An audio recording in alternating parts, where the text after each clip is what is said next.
এক শিক্ষক তার ক্লাসরুমে অনেকগুলো বেলুনকে নিয়ে এলো, প্রায় 100টা মতন বেলুনকে নিয়ে এলো, এসে বাচ্চাদের দিয়ে দিয়ে বলল যে এই বেলুনগুলো যে যার নাম তোমরা নিজে লিখে নাও। তখন বাচ্চারা যে যার নাম লিখে টিচারের কাছে গেল, টিচারকে দেওয়া হলো। টিচার কী করলো, বেলুনগুলো সবগুলোকে উড়িয়ে দিল। উড়িয়ে দিয়ে বললো এবার যে যার বেলুন নিজেরা খুঁজে নাও।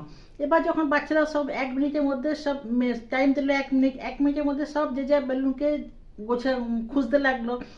মুহূর্তের মধ্যে পুরো একটা কোলাহল পরিবেশ শুরু হয়ে গেল, কিন্তু কেউ 1 মিনিট চলে গেল, কেউ কার বেলুন খুঁজে পেল না। তখন শিক্ষক বলল ঠিক আছে, তোমাকে আবার 1 মিনিট দিচ্ছি, এবার তুমি যে বেলুনটা হাতে পাচ্ছে সেটা বেলুনকে উঠিয়ে নাও। এবার যে যা বেলুনের নাম লেখা আছে সেই বেলুনকে দিয়ে দাও, সেই মালিককে দিয়ে দাও। তখন বাচ্চারা আবার 1 মিনিট কাউন্ট হলো, যে যার বেলুন ধরলো, যার নাম লেখা সঙ্গে সঙ্গে দিয়ে দিল। 1 মিনিট শেষ হয়নি, কিন্তু যার মালিক সেই বেলুন সে পেয়ে গেল, যার নাম লেখা আছে তার বেলুন সে পেয়ে গেল। তখন শিক্ষক বোঝালো যে এইভাবে আমাদের জীবনের সুখটা এরকমই, যদি তুমি নিজে সুখ চাইছো, নিজে সুখ খুঁজবে, তবে খুব দেরিতে পাবে, কিন্তু তুমি যদি একে অপরকে সাহায্য করবে সুখ দেওয়ার জন্য, তো সুখটা খুব তাড়াতাড়ি পাবে।